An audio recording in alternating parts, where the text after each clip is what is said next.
अगर मैं आपसे एक सवाल पूछूं कि क्या ह्यूमन बॉडी का मसल्स कितना बनेगा ये पहले से तय होता है, या ऐसा माना जाता है कि एक समय के बाद, एक उम्र बढ़ने के बाद हमारा बॉडी नए सेल्स जनरेट नहीं कर सकता है।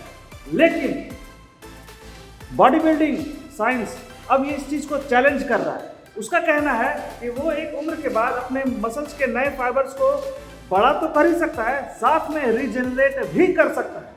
तो आज का जो ये वीडियो है दोस्तों, ये कोई जिम मोटिवेशन नहीं है, बल्कि ये इस बात के लिए बनाया जा रहा है कि हम जो पुराने मिथ्स को लेकर के चल रहे हैं कि हमारा बॉडी नए सेल को जनरेट नहीं कर सकता है, इसको एक चैलेंज होगा साइंटिफिक तरीके से। ये मसल्स बायोलॉजी का एक गेम चेंजर कॉन्सेप्ट हो सकता है। आइए देखते हैं आखिर ये बॉडी बिल्डिंग होता क्या है। बॉडी बिल्डिंग का मेन 2 रूल होता है। एक होता है प्रोग्रेसिव ओवरलोड और दूसरा होता है हाई वॉल्यूम ट्रेनिंग। यानी कि आप मॉडरेट टू हैवी वेट लें, मैक्सिमम रेपिटेशन लें, मैक्सिमम सेट्स लगाएं, अच्छा न्यूट्रिशन लें, बढ़िया रेस्ट लें और आपका टेम्पो बरकरार रहना चाहिए।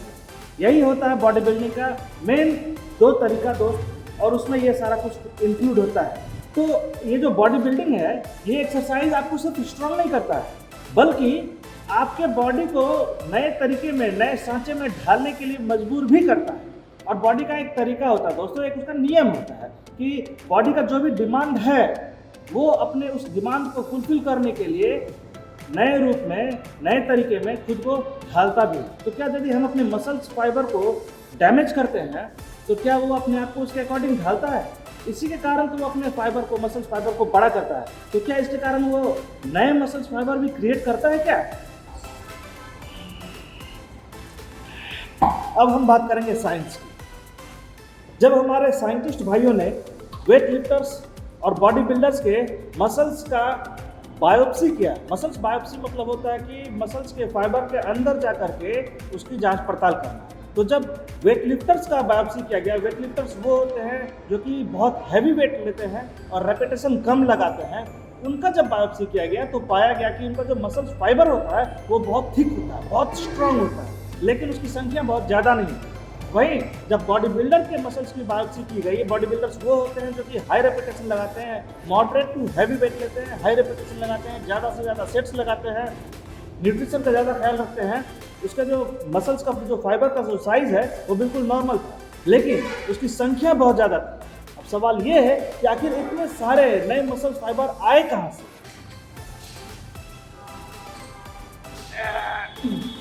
मसल्स बनने का 2 कॉन्सेप्ट होता है।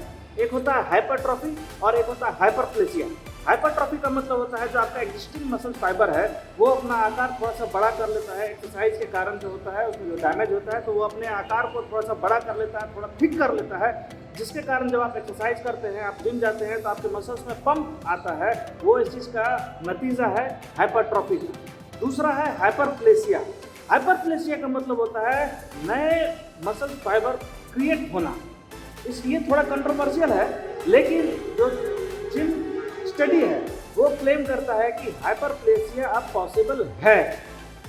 पुराने ज़माने में माना जाता था कि एक उम्र के बाद हमारी बॉडी नए सेल्स जनरेट नहीं कर सकती है, सिर्फ पुराने फाइबर्स को ही वो रिपेयर कर सकती है।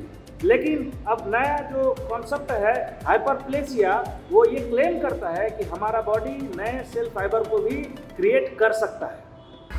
जब हम बच्चे होते हैं तो हमारा शरीर ग्रो कर रहा होता है, हमारे ऑर्गन्स ग्रो कर रहे होते हैं। इससे क्या होता है कि सेल्स मल्टीप्लाई होता है। इस प्रोसेस को कहते हैं सेल्स मल्टीप्लिकेशन। लेकिन जब एक बार हम बड़े हो जाते हैं तो फिर हमारा बॉडी बोलता है बस अब हम नए सेल्स जनरेट नहीं करेंगे। उसका रिजल्ट क्या होता है? उसका रिजल्ट ये होता है कि धीरे धीरे हम मसल्स लॉस करने लग जाते हैं, हमारी स्ट्रेंथ, हमारा ताकत धीरे धीरे घटने लगता है। लेकिन यदि हम एक्सरसाइज के थ्रू इस प्रोसेस को फिर से रीजनरेट कर सके, तो इस प्रोसेस को फिर से हम एक्टिवेट कर सके तो क्या हो? सोचो। फिर ये सिर्फ फिटनेस इंडस्ट्री में नहीं, ये सिर्फ स्पोर्ट्समैन के लिए नहीं, पूरी मानवता के लिए, पूरे ह्यूमैनिटी के लिए एक न्यू रिवोल्यूशन बन सकता है, एक नई क्रांति पैदा हो सकती है। चलिए अब हम समझने की कोशिश करते हैं कि एक्सरसाइज हाइपरप्लेसिया को कैसे ट्रिगर कर सकता है।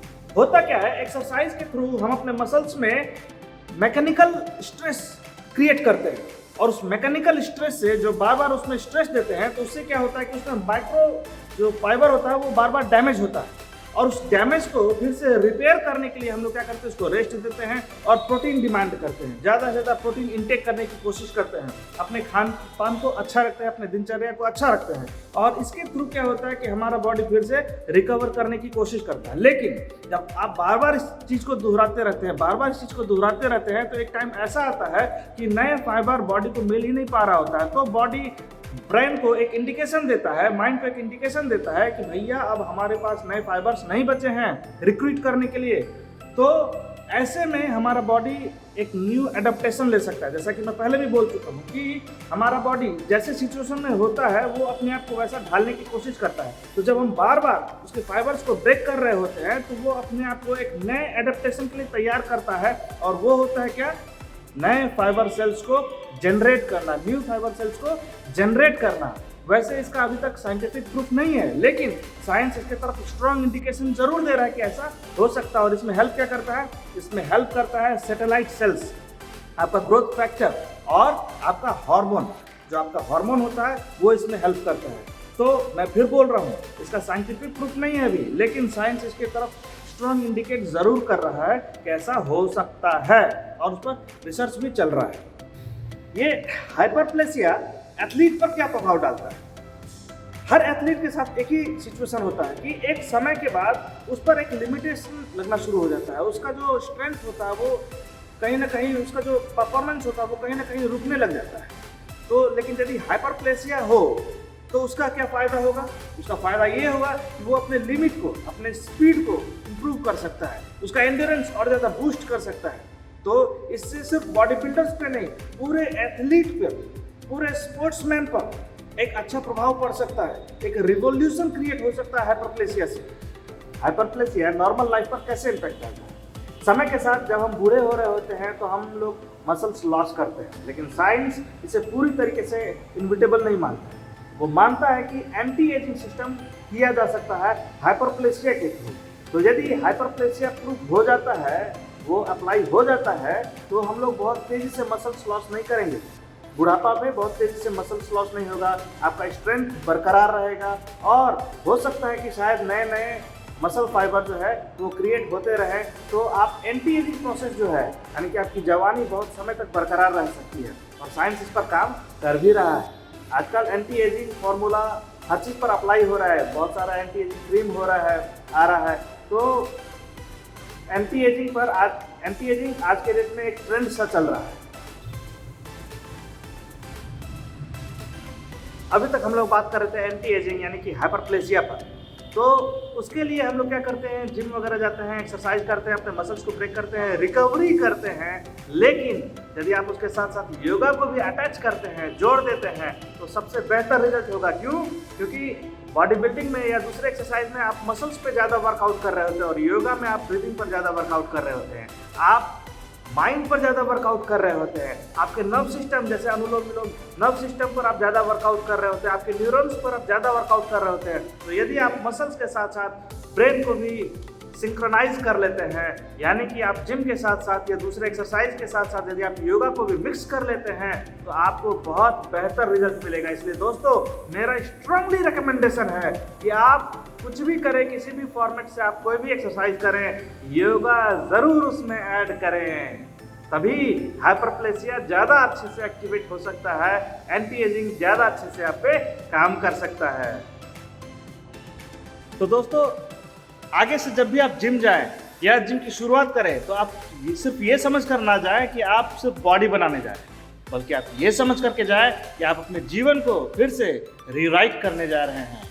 यदि आपको साइंटिफिकली फिटनेस का राज पता करना हो तो इस चैनल को सब्सक्राइब करें, लाइक करें और कमेंट में बताएं कि क्या वाकई हाइपरप्लेसिया पॉसिबल है, क्या फिर से फाइबर्स को, न्यू फाइबर्स को रीजनरेट करना पॉसिबल है।